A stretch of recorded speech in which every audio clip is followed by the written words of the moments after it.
Hi Army, welcome to my channel Ritika Love Teku. It is a seventh part of the story Sacrifice for my best friend.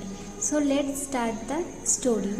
हमने पिछले part में देखा था कि Jungkook को सुगा से पता चला कि वी की डेथ हो गई है और जिमिन एक जिंदा लाश की तरह बन गया है। तो अब हम देखेंगे कि ऐसा क्या हुआ था 3 साल पहले। तो चलिए जानते हैं। जब जंगकुक ने वी और जिमिन से गुस्सा होकर यूएसए आ गया था, तब इस बात से अनजान जिमिन को लग रहा था कि शायद जंगकुक गुस्सा होकर कुछ दिन बाद नहीं करेगा, पर फिर हम दोनों की दोस्ती उसे मेरे पास लाकर रख देगी। और इस कारण जिमिन और वी दोनों ही अपने शादी के लिए बहुत ज़्यादा खुश थे। सारा तैयारी हो गया था और वी भी जिमिन को पसंद करने लगी थी। पर शादी के पहले दिन अचानक वी को कॉल आया कि उसका एक डॉक्यूमेंट में सिग्नेचर चाहिए, क्योंकि वी एक डॉक्टर थी और उसका अपना बहुत सारा जिम्मेदारी भी था। तो वो अपना स्कूटी लेकर हॉस्पिटल की तरफ जा रही थी कि तभी जिमिन ने उसे कॉल किया और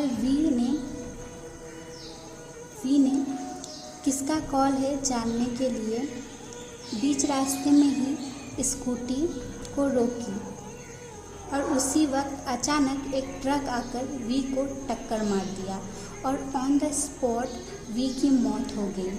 और फिर जब ये खबर सबको पता चला तो सब कोई एकदम टूट गए थे और जिमिन तो एकदम वहीं पर सेंसलेस हो गया था।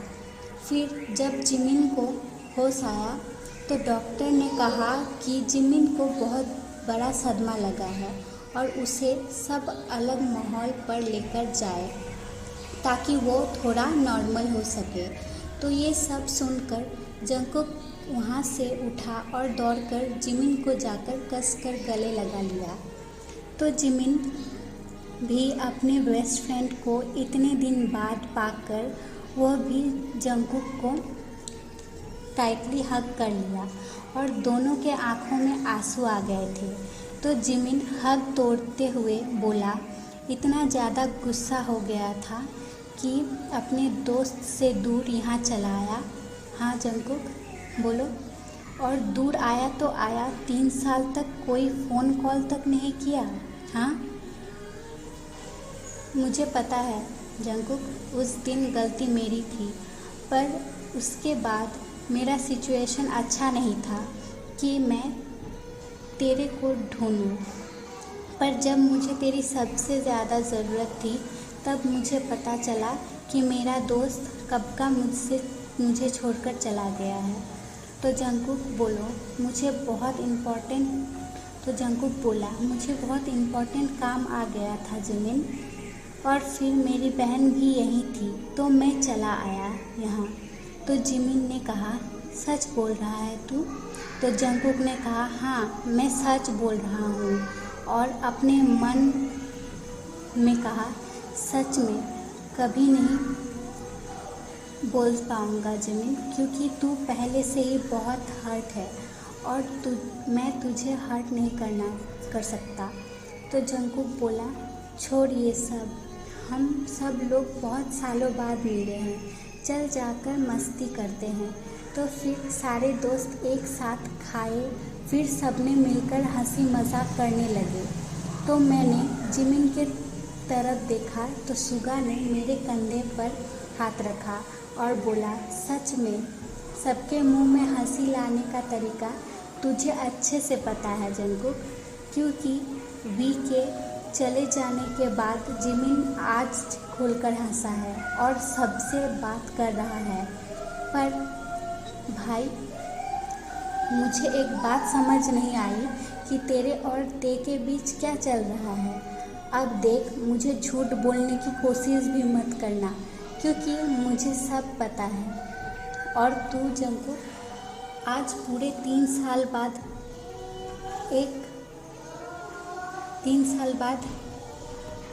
एक लड़की की तरफ देखा है, और सिर्फ देखने तक ही सीमित नहीं है किस भी किया है, तो अब मैं तेरे और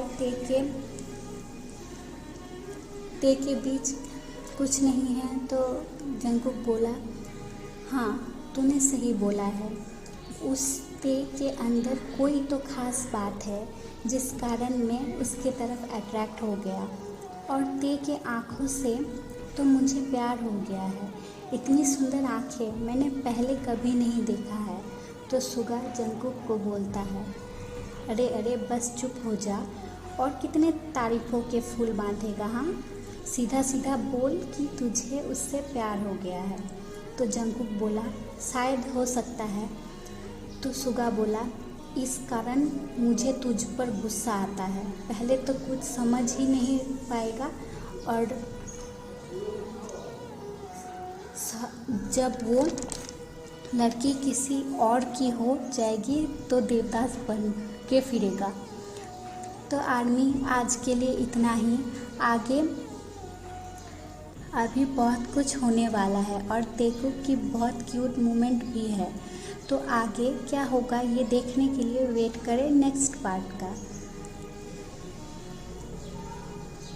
और सॉरी फॉर बैकग्राउंड नॉइज़, मैं क्या करूं, मैं बहुत कोशिश करती हूं, पर रास्ते के पास घर है इसलिए कोई ना कोई आवाज़ आते रहता है। और मेरा फैमिली में भी सब कोई बहुत ज़्यादा टॉकेटिव है। घर में बच्ची घूमती रहती है, अभी मेरे पास बाबू घूम रही है और हर टाइम बात करती रहती है, चिल्लाती रहती है, इसलिए थोड़ा आवाज़ आ गया है, sorry. Bye bye army, bye bye army, and subscribe my channel to support me, and bye bye and take care.